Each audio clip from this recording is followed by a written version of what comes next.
유럽다키 채널에 오신 것을 환영합니다. 오늘은 금요일 오전입니다. 제가 휴가 가기 직전에 베란다 한번 둘러보고요. 저는 급한 대로 뭔가 그 변동사항이 생기면 친정엄마한테 냉큼 와서 좀 봐달라고 하면 돼서 마음이 좀 상대적으로 편안합니다. 제가 지난번에 요 피어리스 문제가 있어서 잎을 떼고 물을 주고 다시 거리대에다가 내놓겠다라고 했더니 댓글에 피어리스의 컨디션이 별로 좋지 않아서 물을 주면 죽을 것 같다라고 하는 염려하시는 댓글이 있었는데요. 제가 저거는 좀 지켜볼 거예요. 두고 볼 거고요. 지금 오늘 날씨가 너무 더워요. 어저께 조금 괜찮은 것 같다라고 기분 좋다 이랬더니만 오늘 당장 또 이렇게 덥네요. 지금 너무 더워서 이 녀석은 지금 화상이 제일 염려되는 녀석이기 때문에 원래 제가 요거 커버를 영상을 시작하기 전에 여기에 얘가 어떻게 하고 있었냐면 요 세탁망을 두 겹으로 해가지고 제가 이렇게 덮어놓고 있었어요.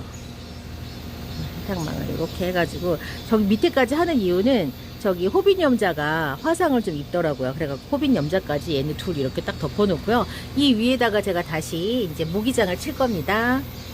엄마네 집 다녀왔는데 엄마네 집에서는 지금 저면관수를 지금 다시 시작하고 계세요. 이제 이번에 물을 저면관수를 해갖고 그냥 다육이들 물을 실컷 먹인다고 하시더라고요. 이제는 막 계절이요. 지금 태풍이 올라오고 있다고는 하는데 습도만 높지 않다면 습도만 높지 않고 그냥 이렇게 온도만 높다고 하면 이제 조금 이제 밤 기온이 예전 같지 않아서 선선하게 그냥 관리를 하면 괜찮지 않을까라는 생각을 저도 좀 나름 하기는 하고 있습니다. 그래서 지금 키핑장에서도 지금 본격적으로 지금 막 관수를 여태까지 참았던 관수를 지금 하고 있어요. 지금 하고 8월 20일이 넘어가서 이제 8월 23일이 처서예요. 처서가 되면은 기온이 조금 낮아지겠죠. 그때 되면 이제 편안하게 관수를 해도 되지 않을까 하는데 본격적인 관수를 하기 전에 저는 살균을 한번 했으면 좋겠는데 지금 그 타임은 제가 지금 맞추지 못하고 있어요. 그래서 이제 살균이든 살충이든 하실 때에는 밤에, 왜냐면 잎에다가 하는 거니까 밤에 해서 이게 밤 사이에 좀 날아갈 수 있게 하면 더 좋겠죠.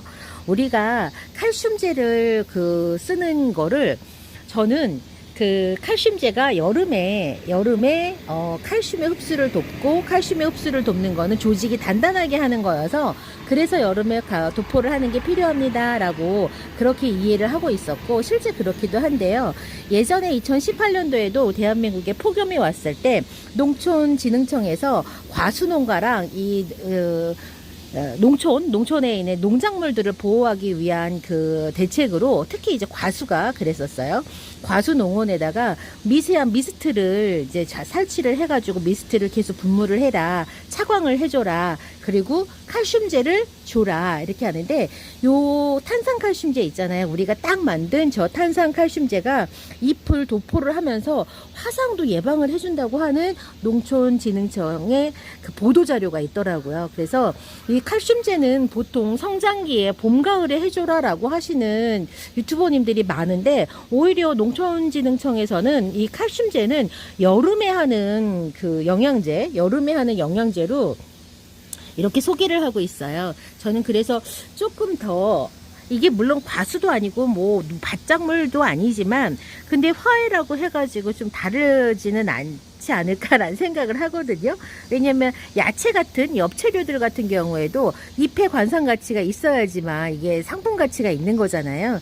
그래서 그런 엽채류에도 적용된다면 이런 화해에도 같이 적용시킬 수 있지 않을까라는 생각을 하면서 칼슘제는 앞으로는 성장기에도 좋지만 여름에 칼슘제를 사용을 하는 게 맞는 거구나 라는 생각을 하게 됐어요. 그래서 앞으로 저는 칼슘제는 여름에 너무 많이 하면 안 되죠. 여름에 한 2번 정도 살포를 해가지고 요 다육이들 잎이 좀 조직이 좀 단단해지게 미리 만들어 두는 것이 좋겠다라는 생각을 하게 되었어요.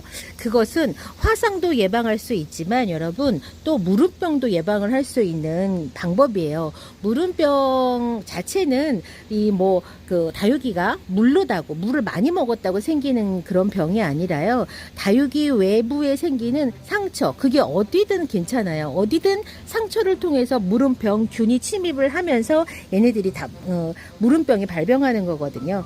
그래서 보통 보면은 가장 많은 게 뿌리 쪽에서 올라오는 경우보단, 제 경험에 의하면 뿌리 쪽에서 올라오는 경우보다는 목대에 생긴 상처로 올라오거나, 아니면은 이 우자란 연약한 조직이 무름병균이 그걸 뚫어요. 그걸 뚫기 때문에 연화 효소를 가지고 있다고 하더라고요. 그래서 그 무른 조직을 뚫고 들어가기도 해요. 그래서 이 표피층을 단단하게 만들어야지만 무름병에서 해방될 수 있는 거예요. 그래서 우리가 이 묵둥이들이 무름병에 상대적으로 조금 더 강하죠. 그렇지만 무름병이 뭐 표피층만 그렇게 오는 게 아니고, 목대로도 오고 꽃대로도 오고, 그리고 사소한 상처에서도 오기 때문에 꼭 그런 건 아니지만 어쨌건 가능성에서 그렇답니다. 그래서 우리가 이제 여름 되기 전에 이제 해야 될 일들은, 얘네들을 튼튼하게 하는 일도 있지만 일단은 표피층을 좀 도톰하게 만들어주면 아무래도 여름에 좀 더 잘 날 수 있겠죠? 찍고 있는데 저희 아빠한테 전화 왔어요. 엄마가 핸드폰을 두고 버스를 타러 갔다고 걱정을 하시면서 전화를 하셨네요. 자, 오늘 이 시간 제 이야기는 여기에서 마치고요. 저는 다음 시간에 다시 찾아뵙겠습니다. 그동안 안녕히 계세요.